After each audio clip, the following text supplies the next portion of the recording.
Salut tout le monde, j'espère que vous allez bien. Alors aujourd'hui on se retrouve pour une nouvelle vidéo de Carta de la foi. Et je suis accompagnée de ma soeur Emily. Tu seras toujours accompagnée de moi, Timothée, parce que je t'aime beaucoup. Alors, avant de commencer cette vidéo et de répondre à toutes les questions qu'on a prévues pour aujourd'hui, on va juste passer par un petit récap. Alors on vous dit à tout de suite. Le petit récap de la semaine dernière. Alors on a répondu à 4 questions. Les deux premières étaient d'abord de savoir est-ce que Dieu a-t-il toujours existé. On avait répondu que oui, Dieu a toujours existé et que même Dieu il est éternel parce qu'il a créé le monde. Donc il existait bien avant la création du monde. Il connaît ce qui se passe actuellement et le truc c'est qu'il connaît même notre avenir. Ça veut dire que ce Dieu il est éternel parce qu'il n'a ni commencement ni fin. La deuxième question était de savoir est-ce que Dieu est-il tout puissant? Quand on a parlé d'être tout puissant, c'est-à-dire d'être au-dessus de tout, et on a constaté que Dieu, il manifeste sa puissance à travers son amour. On avait pris l'exemple de la puissance de Dieu par rapport au sacrifice de Jésus-Christ. Quand il a envoyé son Fils unique se sacrifier à la croix, il a porté les péchés de tout le monde. Et ceci c'est pour montrer encore l'amour que Dieu il a pour nous en donnant son Fils unique afin que nous pécheurs nous soyons pardonnés de toutes nos fautes et afin que nous puissions être réconciliés et pas séparés de Dieu. La troisième question était de savoir pourquoi Dieu a-t-il créé les hommes. Timothée. Bah c'est super simple, c'est parce qu'il voulait qu'on nous aime. Il voulait qu'on puisse aimer Dieu, notre Seigneur. Il voulait qu'on puisse l'aimer. Ça fait partie de l'un de ses commandements les plus importants. Dieu ne veut pas qu'on puisse être dans la haine. Il veut qu'on puisse être dans l'amour. Et comme on dit que Dieu est amour, lui aussi, il veut qu'on puisse l'aimer lui. Parce que c'est lui, notre Dieu. La quatrième et dernière question était de savoir comment le péché est-il entré dans le monde. Parce qu'on voit le monde actuellement, comment tout le monde souffre, tout le monde est dans la tristesse et dans la douleur. Et on a répondu à cette question. On avait dit quoi, Timothée? Bah c'est à cause de Adam et Ève qui ont péché, qui ont mangé l'arbre du fruit du milieu. Ils ont mangé l'arbre du fruit qui était interdit. Ils ont désobéi à la parole de Dieu. Donc du coup, ils ont commis un péché. Et depuis ce jour, ils étaient séparés de Dieu. Mais Dieu a dit qu'il est souverain et qu'il nous aime. Donc il a apporté son Fils unique Jésus-Christ qui a porté nos péchés afin que nous ne soyons plus séparés de lui, mais que nous puissions être encore plus proches de lui. Voilà, c'était un peu le récap de la semaine. On se retrouve tout de suite. On vous laisse une petite vidéo de danse et un petit challenge au début pour que vous puissiez regarder avant qu'on puisse répondre aux questions. On se dit encore à tout de suite.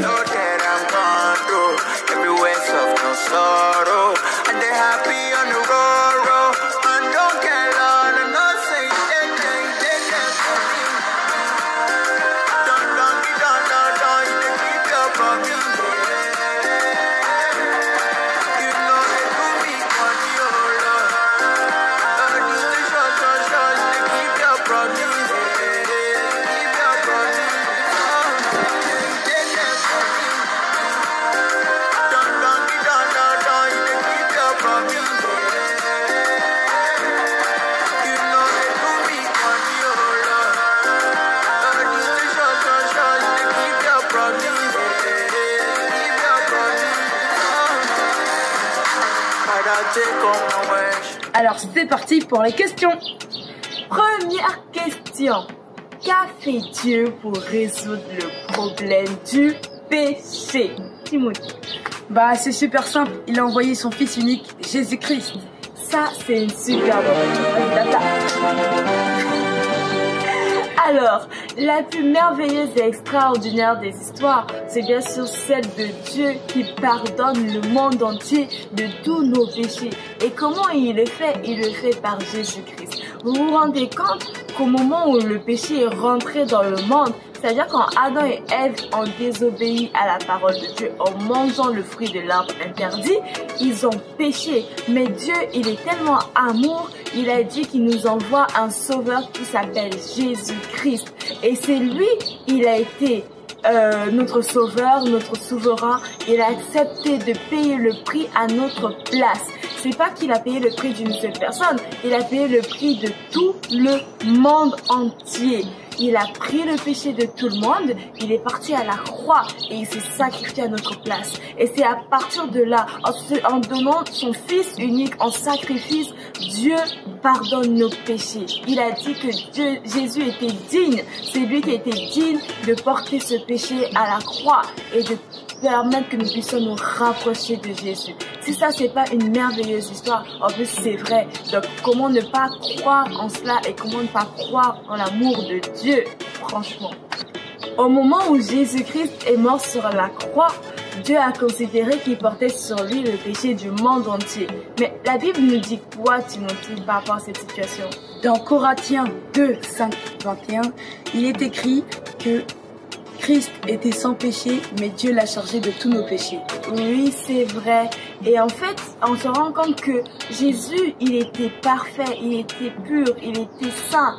Il n'avait pas de péché en lui, mais il a fallu qu'il puisse se sacrifier pour nous, pour que nous puissions avoir le pardon. Si Jésus avait refusé d'obéir à ce que Dieu lui avait demandé, tu ne serais pas sauvé. Timothée ne serait pas sauvé, je ne serais pas sauvé, on ne serait pas sauvé.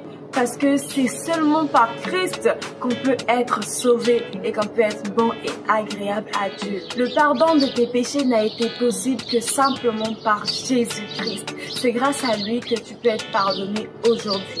Quand Jésus est mort, on l'a placé dans un tombeau. Et 3 jours après, qu'est-ce qui s'est passé, Timothée? Dieu l'a ressuscité, c'est-à-dire qu'il est redevenu vivant et Jésus-Christ a vaincu la mort. Ouais. Aïe, aïe, aïe, aïe. Jésus-Christ a vaincu la mort. Vous savez, le salaire du péché, c'est quoi? C'est la mort. Et c'est cette mort, en fait, qui détruit le projet d'amour de Dieu pour nos vies.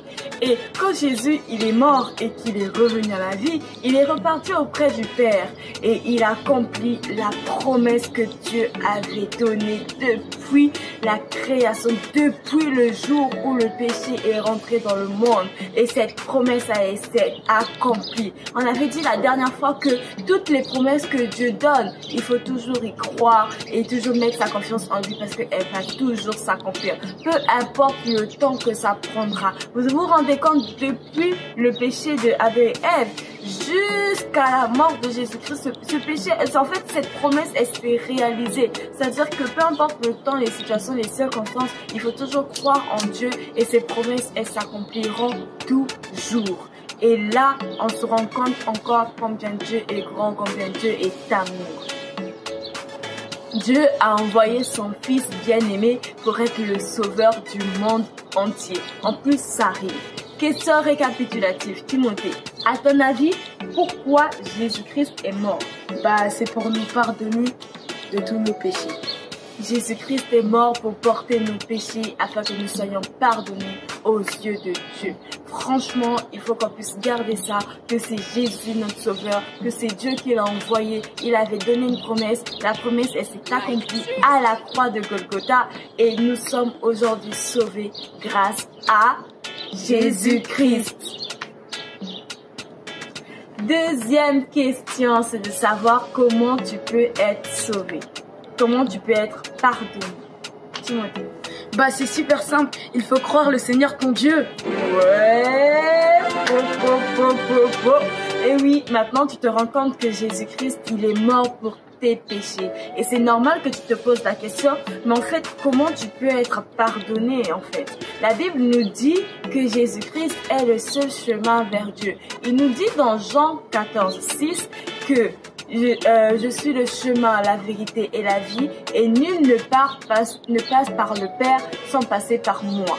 Donc, Jésus-Christ est le seul chemin qui va te mener vers la vie et vers l'éternel. Et c'est comme ça que tu seras pardonné. Comme Timothée a dit, il faut croire en lui, il faut croire qu'il est mort pour nos péchés, il faut croire que c'est lui notre sauveur et notre souverain. Jésus désire être ton sauveur. Tu ne peux pas te sauver toi-même. Tu ne peux pas te sauver en faisant par exemple qu'est-ce que je peux dire, de bonnes actions en fait, en te disant que tu vas plaire à Dieu. Non, c'est pas comme ça que tu vas échapper à ta punition. Quand tu pêches, tu pêches. Et le salaire du péché, c'est quoi? C'est la mort. C'est pas en faisant de bonnes choses aux yeux du monde que tu vas te dire que Dieu aura pitié de moi et je pourrais être pardonné. Non, tu peux pas te sauver toi-même. C'est pas en récitant les prières tout le temps que tu vas être pardonné. Non, c'est pas en faisant en donnant de l'argent à des œuvres caritatives que tu vas être sauvé. Non, c'est pas comme ça que tu peux être sauvé. Tu ne peux être sauvé que par Jésus-Christ. Ce n'est que par lui que tu as la vie éternelle. Ce n'est que par lui que tu es pardonné de tes péchés. Ce n'est que par lui que tu restes dans l'amour de Dieu. Dieu dit qu'il n'y a qu'un seul chemin, qui est Jésus-Christ. Il faut croire que c'est lui notre sauveur et qu'on puisse désirer lui obéir. Mais moi aussi, j'ai envie de rajouter quelque chose. Vas-y. Dans Acte 16, 31, il est écrit que « Crois au Seigneur Jésus et tu seras sauvé ». Croire signifie faire entièrement confiance à Dieu. Et surtout, il y a quelqu'un qui doit payer tous tes péchés. Et le seul paiement que Dieu accepte, c'est que le Seigneur soit à la croix.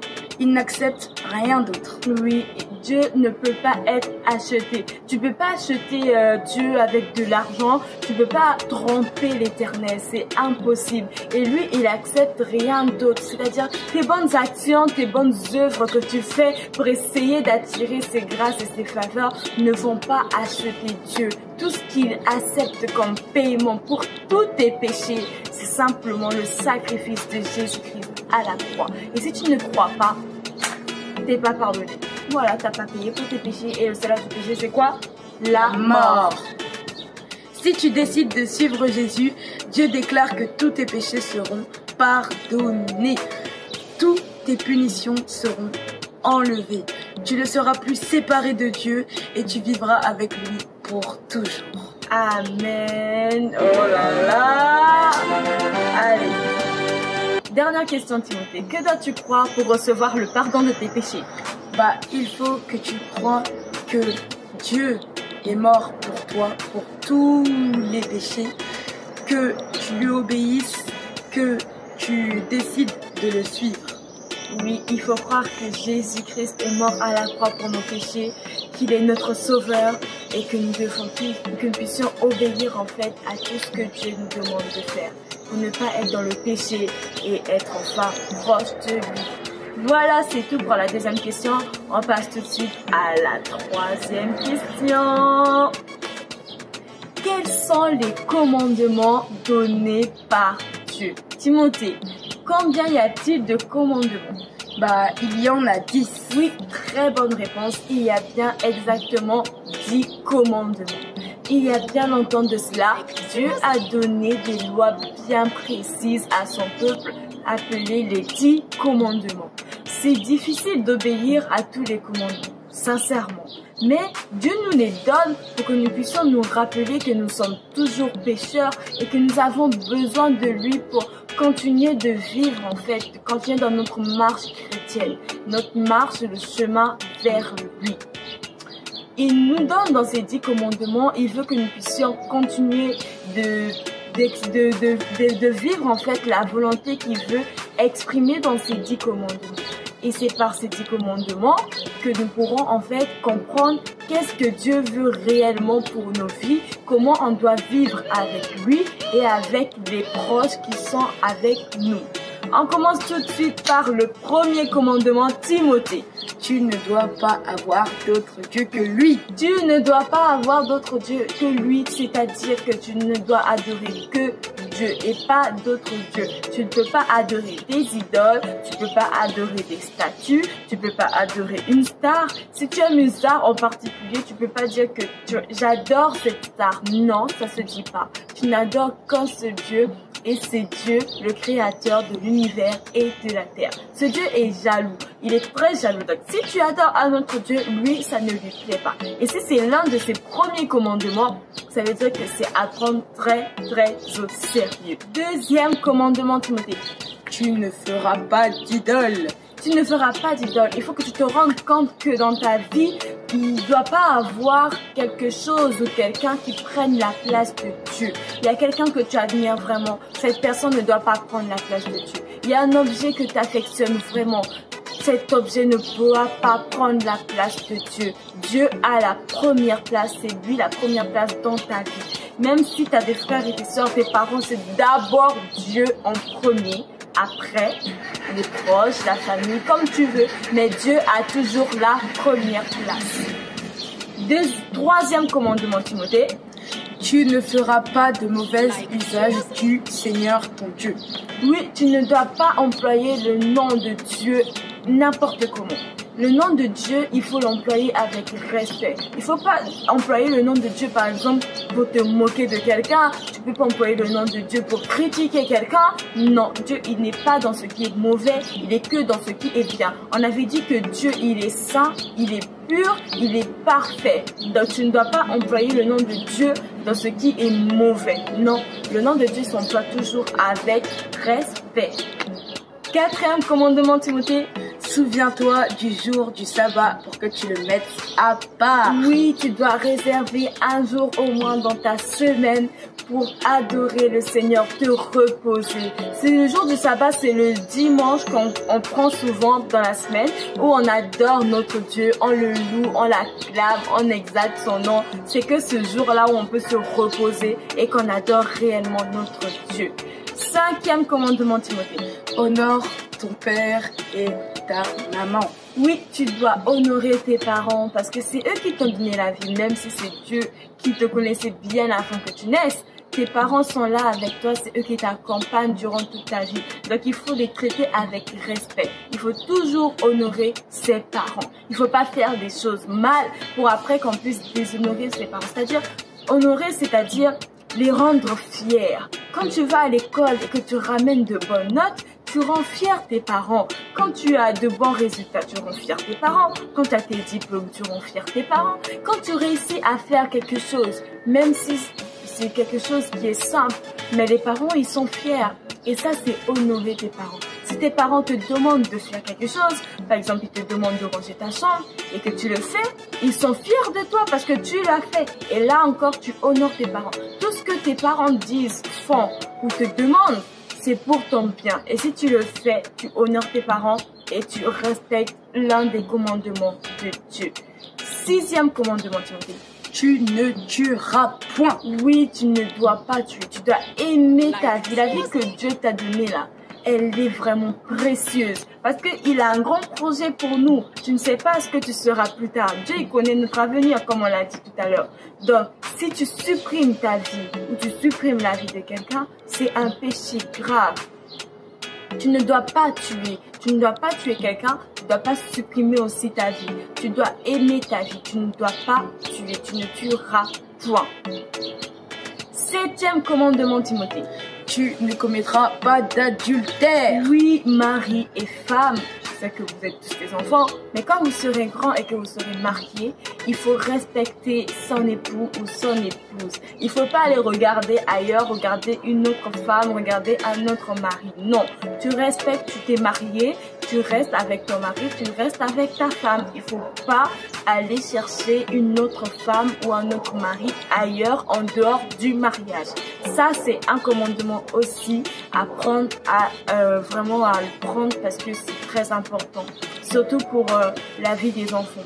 Donc, si les parents vous regardez, respectez aussi ce commandement, ce serait quand même super génial, chouette pour nous, quoi. Alors, le huitième commandement, Timothée. Tu ne voleras point. Tu ne voleras pas. Franchement, combien de fois on voit les gens voler là?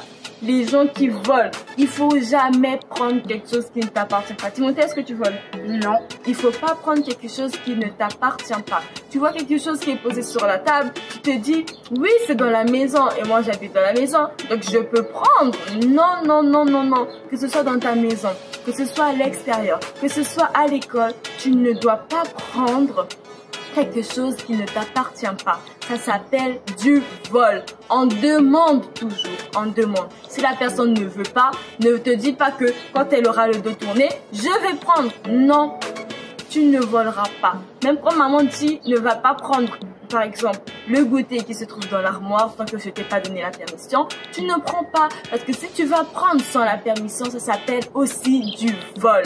Et les enfants, il faut vraiment comprendre ça. C'est quelque chose de très important. Parce que les habitudes que vous prenez maintenant, elles vont vous suivre jusqu'à la fin. Donc si vous suivez les commandements, vous serez dans le droit chemin et vous n'allez pas voler. Le 9e commandement, Timothée. Tu ne feras pas de mauvais témoignages. Oui, tu ne feras pas de faux témoignages. C'est quoi un témoignage?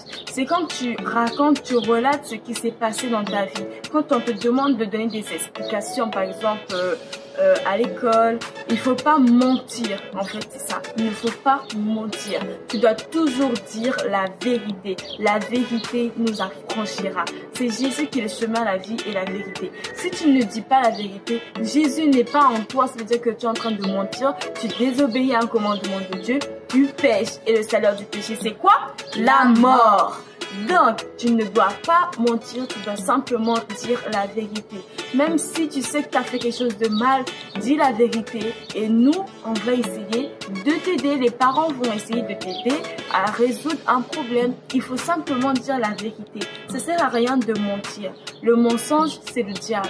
Le diable est un menteur. Le diable a trompé Adam et Ève. C'est pour ça qu'ils ont péché, qu'ils ont désobéi à Dieu. Et si tu mens, tu désobéis aussi à Dieu et tu pêches. Donc, évitons de mentir, disons simplement la vérité. 10e commandement. Tu ne convoiteras pas. Ah, ça c'est un commandement vraiment, c'est l'un de mes préférés.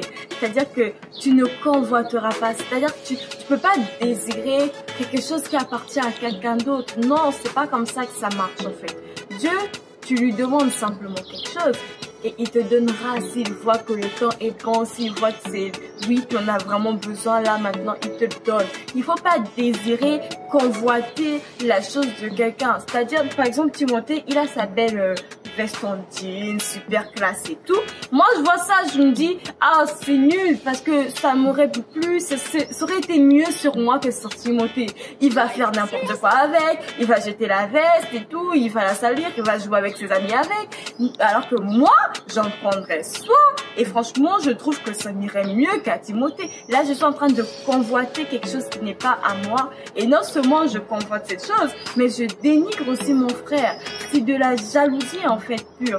Et en fait, il faut pas convoiter quelque chose qui ne nous appartient pas. Si Dieu a donné à quelqu'un, Dieu aussi te donnera. Il faut pas dire Dieu donne seulement, moi il me donne jamais. Non, non, non, non, non. Dieu nous aime. Il nous aime tous. Et s'il donne, il te donnera aussi. Peut-être ce qu'il a donné à l'autre, toi, il te donnera fois 100, fois 1000, fois infini. Donc, tu ne peux pas savoir ce que Dieu veut pour toi. Tout ce que tu sais, c'est que il veut quelque chose de bien, ce qui est bon pour toi. Ok? Donc, il faut bien retenir, tu ne convoiteras pas. Ça, c'est le 10e et le dernier commandement de Dieu. Lorsque Dieu a donné en fait ses commandements au peuple d'Israël, il a donné à Moïse. Et en fait, le peuple d'Israël a eu peur parce que ces commandements sont, il faut pas le nier, c'est très strict, c'est très difficile à respecter. Ils ont tous eu peur, ils étaient en panique. C'est-à-dire, comment on va faire pour respecter ça? Dieu, ce qu'il nous a fait là, c'est compliqué en fait de retenir, de respecter tous ces 10 commandements. Alors Moïse, qui était là, le serviteur que Dieu a utilisé pour apporter ces 10 commandements, il les a expliqués que c'est vrai, certes, les commandements, ils sont difficiles, mais c'est simplement en fait pour nous empêcher de pécher. Dieu veut simplement nous rappeler que nous puissions suivre en fait ces commandements afin d'éviter de sombrer dans le péché, de tomber dans le péché. Et c'est en suivant ces commandements que vraiment nous serons proches de Dieu et que nous allons vraiment expérimenter notre vie en tant qu'enfant de Dieu. Et à partir de là, le peuple d'Israël a décidé d'obéir en fait à la parole de Dieu. Mais est-ce que toi aussi, avec ces 10 commandements super stricts de Dieu, est-ce que tu vas obéir à sa parole, Timothée? Bien sûr, il faut l'obéir. Il faut toujours obéir à la parole de Dieu. Même si ce qu'il demande est difficile, il faut tout faire pour obéir à sa parole. Question récapitulative, Timothée. Pourquoi Dieu a-t-il donné ces 10 commandements? Pour qu'on puisse ne plus pécher. Et oui, c'est simplement pour ça. Certes, c'est difficile, mais Dieu ne veut pas qu'on puisse tomber dans le péché. Donc, il a donné ces 10 commandements et il faut les respecter à la maison. Appliquez ces 10 commandements à la maison, s'il vous plaît. Répétez les 10 commandements. Vous pouvez afficher ça sur le mur de votre chambre, sur la porte. Révisez les 10 commandements afin que vous puissiez ne pas tomber dans le péché. Voilà, c'est tout pour notre question. On passe tout de suite à la suivante. 4e question. Ma vie est-elle dans la main de Dieu? Est-ce que ta vie est dans la main de Dieu, Timothée? Bien sûr, ma vie est dans la main de Dieu. Pourquoi? Parce qu'il connaît mon avenir et il sait ce que je vais devenir. Ah, bonne question. Ouais. Alors oui, ta vie est dans la main de Dieu. Dieu est souverain et reste toujours le maître. Des fois dans la vie, on a des projets qui nous tiennent à cœur, qu'on veut réaliser. Et c'est Dieu en fait qui décide si oui ou non ces projets vont vraiment aboutir, si oui ou non ces projets vont vraiment se concrétiser, se réaliser. Donc ne sois pas étonné si par exemple tu as un projet qui te tient à cœur, tu as mis toute ta force, ta volonté, l'argent, ton financement, tout ce que tu voulais, tout ce que tu pouvais, tu as mis dedans et que ça ne s'est pas réalisé, que ça n'a pas abouti là où tu voulais. Ne te détourne pas de Dieu si cette situation arrive dans ta vie parce que on sait que c'est Dieu qui a le contrôle de toutes choses, mais s'il fait quelque chose et que ça n'arrive pas, tu demandes quelque chose, ça n'arrive pas, ça veut dire que Dieu a décidé que c'était peut-être pas bien, ou c'était pas encore bon, ou que c'était pas encore le moment pour toi d'arriver à ce niveau. Lui, il sait ce qui est bien pour nous. Donc si ce n'est pas arrivé, ça veut dire que soit Dieu, il a quelque chose de mieux pour nous, ou il a décidé que ce n'était pas encore le moment. Il faut savoir que tous les hommes sont sous l'autorité de l'Éternel, notre Dieu. Que tout ce qui se passe, c'est simplement Dieu qui permet. Il permet les diplômes, il permet que tu puisses réussir dans ta vie, il permet que tu puisses avancer, il permet que tu puisses trouver du travail, il permet que tu puisses sortir premier de ta classe. C'est tout ça, c'est Dieu qui permet. Ok? Donc, il y a des fois... Dieu en fait, il est au contrôle de tout. Il a le contrôle de tout ce qui se passe sur cette terre, tout dans ta vie. Il y a des fois dans ta vie, tu te poses des questions, tu n'as jamais remarqué qu'il y a des choses qui échappent à ton contrôle, que tu n'arrives pas en fait à maîtriser, Timothée. Oui, la mort de maman pasteur. Oui, par exemple, pour la mort de notre mamie Lily, c'était quelque chose, on ne s'y attendait pas, on pensait pas qu'elle allait partir aussitôt. Et ça aussi échappé à notre contrôle, comme pour Timothée, comme pour nous. Peut-être que dans ta famille, il y a quelqu'un qui a été blessé gravement dans un accident, peut-être qu'il y a quelqu'un qui t'en veut du mal, peut-être que... En fait, il y a quelqu'un qui te déteste, qui te fait du mal tout le temps. Peut-être que je sais pas, à l'école, tu n'es pas aimé de tout le monde. Peut-être qu'à la maison, tu as des problèmes, que en fait, tes parents ne sont pas toujours là. Il y a plein de situations en fait qui échappent à notre contrôle.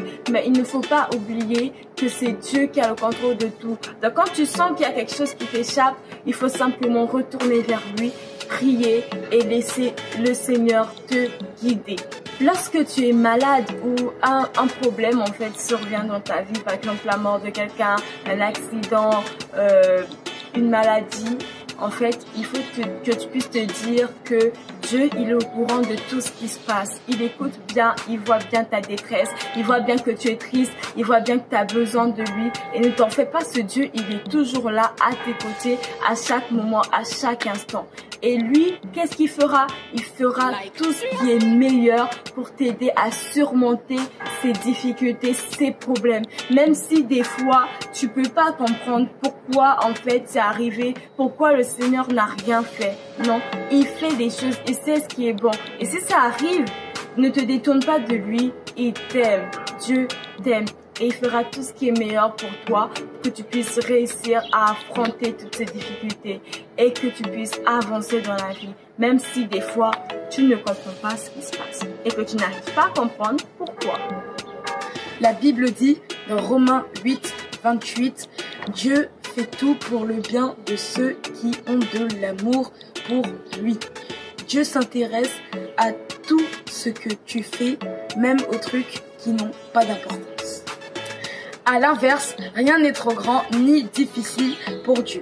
Lorsque tu as des malheurs, quand tu ne te sens pas bien, ne t'inquiète pas.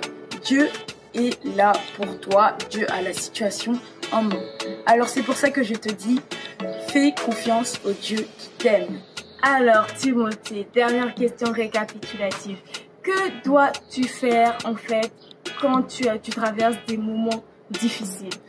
Tu dois croire et tu dois croire que le Seigneur a la situation en main. Ouais, top là. Voilà, on est arrivé à la fin de cette vidéo. On espère que ça vous a plu, que vous avez pu comprendre un peu le sens de certaines questions. On va prier juste la fin avant de se dire à tout de suite pour le culte. Voilà, on prie. Éternel Dieu Père de gloire, merci infiniment parce que tu es ce Dieu d'amour, ce Dieu qui est puissant, ce Dieu qui est merveilleux. Merci infiniment parce que tu nous as montré, Seigneur, le chemin qui permet d'être pardonné, le chemin qui permet de nous rapprocher de toi, de ne plus être séparés de toi, Éternel. Ce chemin, c'est simplement Jésus-Christ. Je dis que c'est lui le chemin, la vérité et la vie. Éternel, nous te remercions parce que tu as donné ton Fils unique à la croix afin que nous soyons pardonnés et purifiés de nos péchés, Seigneur. Merci infiniment parce que nous pouvons vivre par toi et nous pouvons simplement obéir les lois, les commandements que tu nous as apportés, Éternel. Aide-nous à faire confiance à ton amour, Seigneur. Aide-nous à te faire confiance, Éternel, et à faire que chaque jour qui existe, nous puissions marcher simplement dans le chemin que toi tu as prédestiné pour nous. Seigneur, merci mon Dieu parce que ma vie est entre tes mains. Seigneur, tu nous aides à nous souvenir que tu nous aimes et que tu feras tout ce qui est meilleur pour nous. C'est simplement pour toi, Éternel, que nous réalisons ces vidéos, que nous voulons partager, Seigneur, encore et que nous voulons encore plus pour cet été apprendre à te découvrir encore plus. Éternel, nous te remettons tout entre tes mains. Garde-nous, protège-nous de là où nous sommes et nous remettons aussi le culte de tout à l'heure entre tes mains. Qu'à jamais tu sois glorifié, dès maintenant et à jamais. Amen. Amen. On se dit à tout de suite pour le culte. À tout de suite. Bonjour à tous et bienvenue sur les Cartables de la foi, quiz édition de l'été. Donc nous allons commencer, nous allons débuter tout de suite avec notre première question. Où est né Jésus? Eh oui, c'est une très bonne question parce que nous parlons de lui chaque jour. Mais dites-moi, où est né Jésus? Voilà, c'est à vous de jouer, c'est à vous de deviner. Et nous allons bien entendu continuer cet été encore avec vous dans les Cartables de la foi, des quiz pour nous faire grandir à la découverte de Dieu, à la découverte du Christ. Donc voilà, des évangiles, tous ensemble, plus qu'une. Et là, c'est la réponse. Il est né à Bethléem. Voilà, Jésus-Christ est né à Bethléem. Voilà, donc Emmanuel, nous jouons avec toi aujourd'hui et tu as remporté cette première question. Deuxième question à vous de jouer à la maison. Qui a été jeté dans la fosse aux lions? Voilà, qui a été jeté dans la fosse aux lions? À vous de deviner. Est-ce qu'il s'agit de Lazare? Est-ce qu'il s'agit de Jonas? Est-ce qu'il s'agit de Paul? Ou alors de Daniel? À vous de deviner qui a été jeté dans la fosse aux lions. Alors, c'est très belles histoires que nous pouvons retrouver dans la Bible et qui nous enseignent au quotidien. Et donc, cette histoire nous enseigne vraiment à garder silence et c'est Dieu qui combat pour nous. La bonne réponse est oui, c'est Daniel. Daniel dans la fosse aux lions avec tous ses amis. Ils étaient là, attablés. Ils n'ont pas voulu manger les mets du roi. Très bien, Emmanuel, tu joues très bien. Bravo à toi, Emmanuel. Nous sommes là à la troisième question et c'est une question à réponse multiple. La question est la suivante. À qui un ange est apparu? Donc, si c'est une réponse multiple, il va falloir cocher plusieurs réponses. Voilà, donc est-ce qu'il s'agit de Marie? Est-ce qu'il s'agit de Luc? Est-ce qu'il s'agit de Joseph? Est-ce qu'il s'agit de Ferdinand? À qui un ange est apparu? À qui? Si on pouvait mettre un S, on aurait mis à Kiss. Mais voilà, donc il te reste plus que 3, 2, 1. Et voilà, oui. un ange est apparu à Marie, c'est l'ange Gabriel qui lui a annoncé qu'elle porterait l'enfant Jésus-Christ, et à Joseph également pour le rassurer que sa compagne, donc Marie, n'est pas une fille légère et que c'est réellement l'Esprit de Dieu qui est survenu sur elle. Voilà, donc nous passons ici à la question suivante. Quels sont les attributs de Dieu? Et c'est aussi une question à réponse multiple. Est-ce que Dieu est omniscient? Est-ce qu'il est omniprésent? Est-ce qu'il est omnipotent? Est-ce qu'il est omnisport? Donc c'est vrai qu'il va falloir expliquer un peu toutes ces réponses. Omniscient, c'est-à-dire qu'il sait tout. Omniprésent, il est présent partout. Omnipotent, donc il est le Dieu tout-puissant, donc il est intemporel. Voilà. Donc les réponses c'est omnisport. Non, mais bien sûr, il est omniscient, omniprésent et omnipotent. Il est partout avec tout. Il est présent avec nous aujourd'hui encore. Dieu est là. Bravo Emani. Donc nous sommes là à la 5e question. Que signifie le mot testament? Que signifie le mot testament? Voilà. Est-ce qu'il s'agit d'une alliance, d'une séparation, du mot, est-ce que ça veut dire souvenir? Est-ce qu'il s'agit d'un héritage? Voilà. Que signifie le mot testament? Est-ce qu'il s'agit du mot, là, le synonyme de ce mot, est-ce que c'est alliance, séparation, souvenir, héritage? Plus que 0. Et voilà, il s'agit d'une alliance. Le testament, c'est une alliance que Dieu traite avec nous, nous, les hommes qui avons cru en Jésus-Christ. Voilà, c'est une alliance. Donc, 6e question. Donc, comment s'appelait l'homme le plus fort physiquement dans la Bible? Oh! Comment s'appelait l'homme le plus fort physiquement? Donc, avec ses propres forces humaines dans la Bible, qui était fort avec ses bras, ses muscles? Voilà. Est-ce qu'il s'agit de Hercule? Est-ce qu'il s'agit de Héraclès, de Samson ou alors de Goliath? Qui était l'homme le plus fort? Voilà. Plus que 5, 4, 3, 2, 1. Et oui, l'homme le plus fort, c'était Samson. Vous le connaissez tous, c'était l'homme le plus fort. Et ben non, pour ceux qui avaient noté Goliath, c'est pas Goliath. Et d'ailleurs, Goliath a été battu par David. Donc voilà. Et c'est bien Samson. 7e question. Quel est le 8e commandement de la loi de Dieu? Waouh! Donc, je rappelle qu'il y a 10 commandements. Et quel est le 8e qui est cité dans la Bible? Est-ce qu'il s'agit de honore ton père et ta mère? Est-ce qu'il s'agit tu ne commettras pas de vol, tu ne te feras pas d'idole, tu n'auras pas d'autre Dieu que moi? Donc, quel est ce 8e commandement que Dieu nous donne? Voilà, plus que 3, 2, 1. Et voilà, et oui, il s'agit tu ne commettras pas de vol. Il n'est pas bien de voler, c'est un commandement de la loi que Dieu nous donne. Tu ne tueras point. Tout cela, ils y étaient. Tu obéiras tes parents. Voilà, tout ça y est.